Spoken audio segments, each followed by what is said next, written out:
최근 코스닥 지수가 중간도 없이 막 올랐다고 하지만 최근 4거래일째 연속 음봉은 확률적으로만 생각해 보더라도 내일 시장 정도는 기술적 반등을 기대하고 주식을 종가 매수하고 싶은 욕심이 생기는 시장입니다.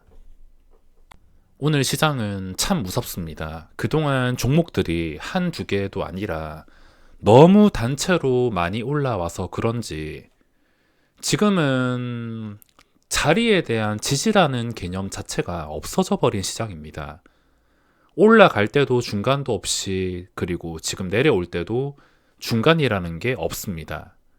이런 무서운 시장이 주기적으로 찾아온다는 것을 알기에 상승을 당연시해선 안 되는 마인드를 꼭 가지고 있어야 됩니다.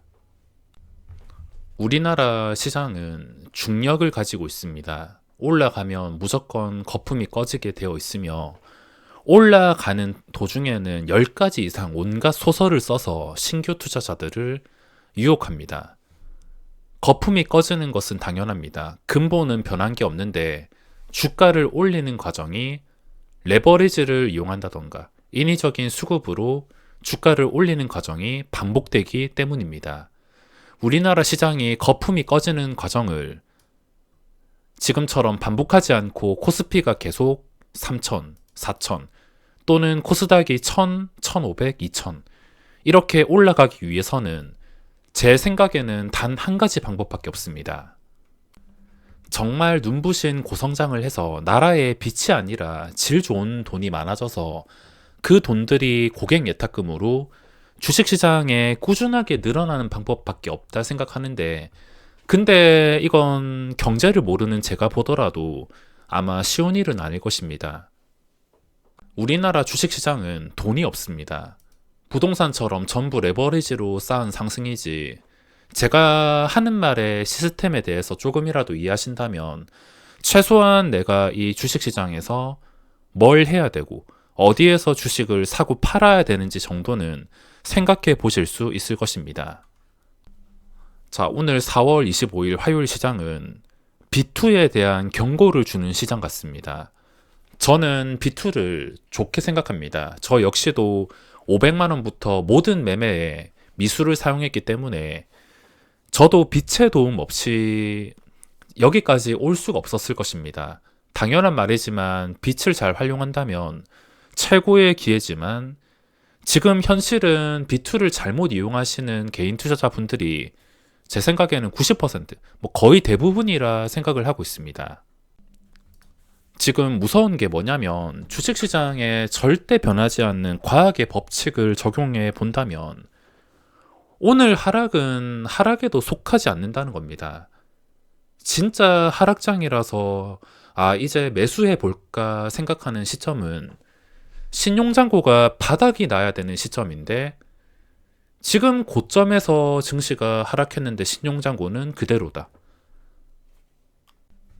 오늘은 그냥 말도 안 되게 오른 것들이 거품이 잠깐 꺼지는 날 정도로 생각을 하지 근본적인 날이라 생각할 수 없다는 겁니다. 좀 씁쓸하긴 하지만 현실적으로 말씀을 드리자면 신용은 터지기 위해서 있는 겁니다. 근데 오늘 하락에 오히려 신용은 계속 고점에 머무르고, 물론 이 데이터가 하루 이틀 늦게 반영되는 거라 오늘 하락했으면 내일이나 모레까지 반대 매매가 연속으로 나오면서 신용이 줄긴 하겠지만 올해 4조나 늘어난 신용 규모에는 흠집을 내기가 어렵습니다. 미래를 알 수는 없지만 이 자리에서 코스닥이 다시 올라가도 문제입니다. 코스닥이 만약에 이 자리에서 다시 오르면 이 신용은 줄어드는 게 아니라 22조, 23조, 24조 이런 식으로 계속 신용잔고는 늘어나는 겁니다. 점점 번지대를 높게 만들수록 추락할 때 고통은 더 커지게 되어 있습니다. 자, 어제 단체 하한가 종목들은 오늘도 점 하한가가 나왔는데 뉴스를 보니까 새로운 투자자를 모집하는 다단계식으로 돌려막다가 이게 터져버린 것 같습니다. 여기에 투자한 사람들 레버리지를 끌어쓰는 매수를 한 것 같은데 이건 내일 또는 모레까지 충격을 생각을 했을 때 원금을 다 까먹는 걸로 모자라서 빚까지 지는 최악의 사태가 발생한 위험에 처해 있습니다.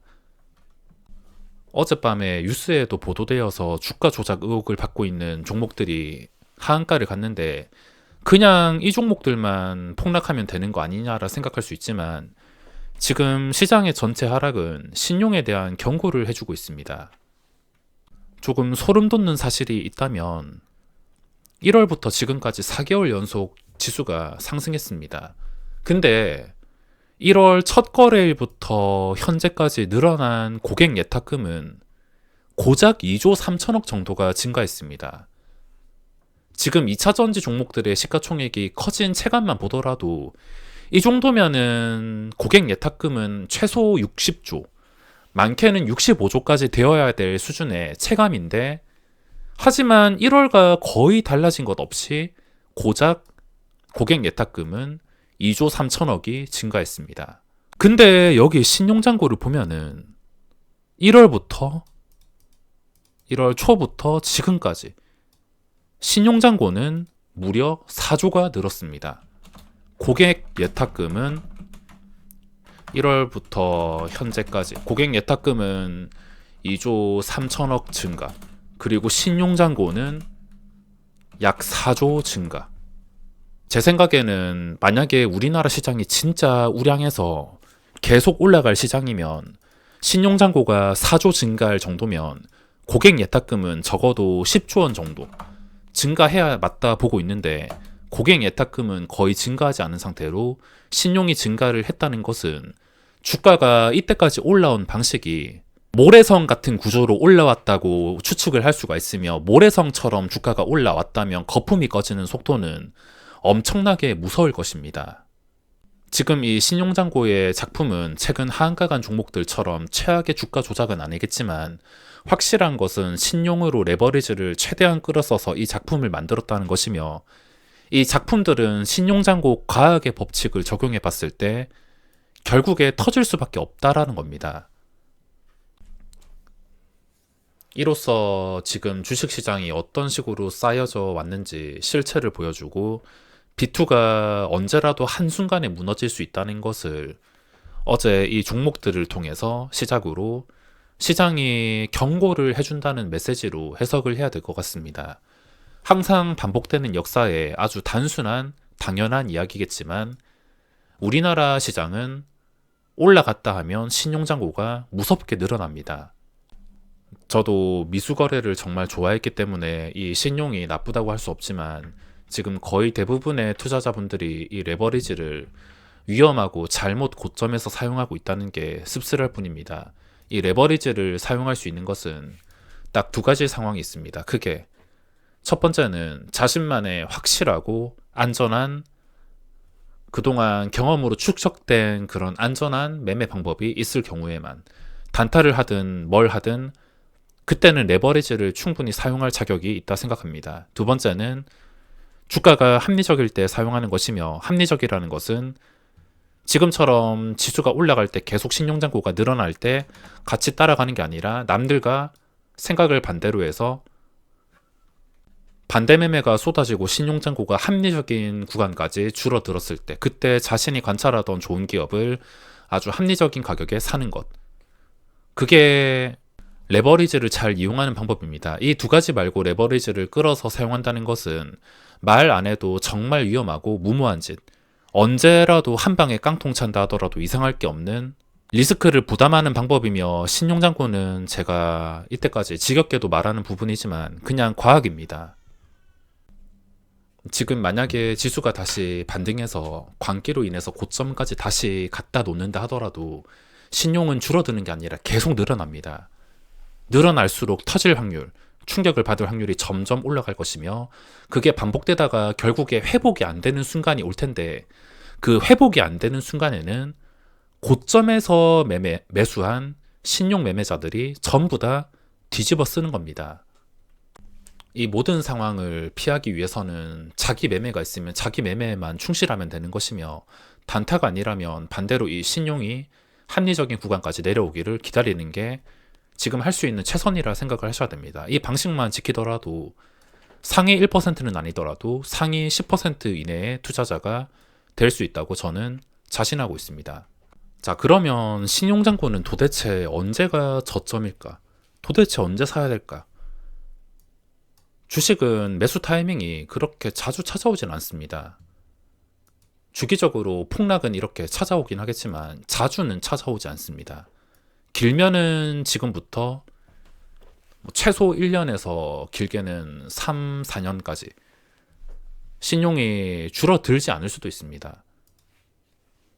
자, 그러면 신용잔고가 얼마까지 줄어야 되냐 궁금하실 분들이 계실 텐데 지금 당장은 판단을 할 수가 없습니다. 저도 제 경험과 직감 가지고만 신용잔고 저점을 판단하는데, 일단은 제가 이때까지 신용잔고 저점을 맞춘 적이 틀린 적이 없습니다. 앞으로 틀릴진 모르겠지만 제가 이걸 계산하는 방식은 증시가 누가 보더라도 망했다, 끝이다 라는 상황까지 무너져야지 그때부터 신용잔고를 계산할 수가 있습니다. 그러니까 지금 고점에서 무섭게 하락했어도 오히려 신용이 빠지지 않았다는 것. 만약에 여기서 다시는 증시가 되살아나지 못하고 완전히 무너진다, 그럼 이 신용잔고는 최소 지난 1월처럼 16조까지는 내려가야 됩니다.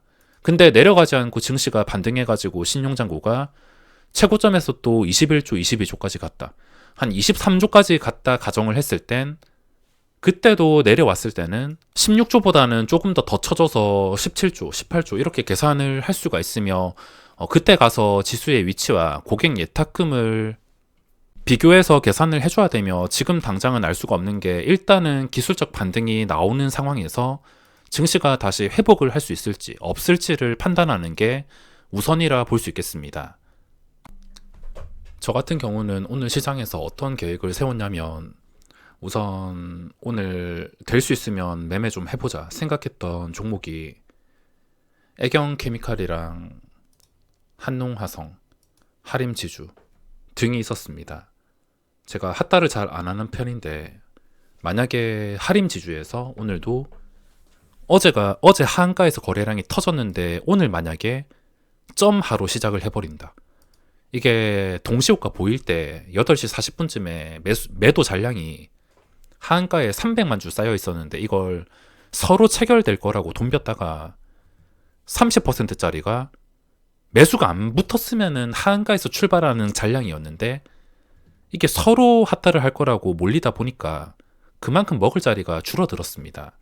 제가 어제 영상에서도 말씀을 드렸는데, 핫다 같은 걸로 대박을 치기 위해서는 남들이 모를 때, 방심할 때, 처음 보는 상황일 때 남들과 좀 다른 상황에서 들어가야지 대박을 노릴 수가 있습니다.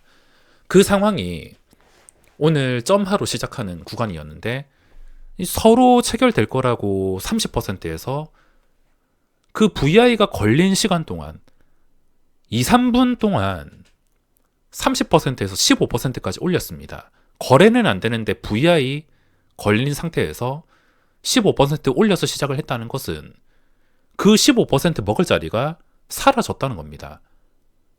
점 하에서 출발할 수도 있던 것을 15%까지 올려서 출발을 했다. 그럼 15% 먹을 자리가 깎였다는 뜻이며, 당연히 그 자리가 깎였으면은 먹을 자리도 줄어들고 먹을 확률도 줄어듭니다.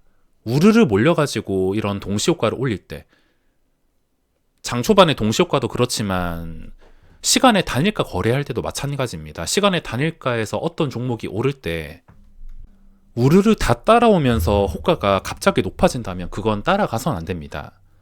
그래서 하림지주는 제외를 시키고, 애경케미칼이 그나마 오늘 단일가가 어제까지 단일가였는데 단일가 풀리고 나서 주가 위치 자체가 괜찮았기 때문에 매매를 하려고 했지만, 현재 주가는 하한가까지. 요즘에 무서운 게 뭐냐면 종목들의 희소성이 없어서 아무리 신고가를 뚫고 위치가 좋다 하더라도 이렇게 지지라는 개념이 없습니다. 한번 무너졌다 하면 중간도 없이 무너지는 종목들이 워낙 많아서 자리를 중심으로 매매하는 저로서는 당분간은 재정비할 시간이 필요할 것 같습니다. 오늘은 본계좌나 부계좌에서도 매매한 기록이 없습니다. 신용잔고가 줄지 않았는데 고점에서 하락. 이건 아직 하락장이 찾아온 것이 아닙니다. 확률적으로 지금 기술적 반등 정도야 노릴 수 있겠지만 어느 때보다 신규 매수를 신중하게 생각해야 될 때입니다.